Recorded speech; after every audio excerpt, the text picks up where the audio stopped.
Երբ որ ասում էինք մենք Հայաստանից ենք, Հայաստանի ներկայացուցիչները ՄԱԳԱՏԷ-ի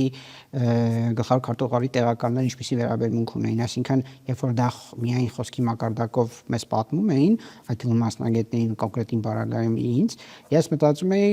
հավատում էի, բայց մի տեսակ չէի տեսել իմ աչքով, սպառզով ասած։ Ես իմ աչքով տեսել եմ, թե ինչպիսի վերաբերմունք կա Հայաստանին, որովհետև մանավանդ ներկայումս ՄԱԳԱՏԷ-ում իմ տեսածով բավականին լավ մասնագիտական այդ ամեն ինչը պահպանվել է, սկսած գլխավոր քարտուղարից, գլխավոր տնօրենից մինչև մնացած ամբողջ կազմը այն մարդկանց ում ես որ առիթ եմ ունեցել շփվելու կամ ծանոթանալու,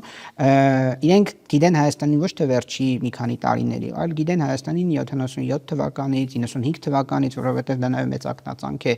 ՄԱԳԱՏԷ-ում, որ Հայաստանը ինչ-ինչ պատճառներով փակելուց հետո վերագործարկել է, պատմության մեջ չկա նման այլ պետություն, նման այլ դեպք, որ կարողացել է փակելուց վերջնական ըստ էության կոնսերվացնելուց հետո վերագործարկել կայան, բավականին դժվարություններով, դա ի պատիվ նաև մեր մասնագետների, բնականաբար ՄԱԳԱՏԷ-ի աջակցությունը կա։ Գալով արդեն էներգետիկ անվտանգության եւ էլեկտրաէներգիայի տրամաբանության տեսանկյունից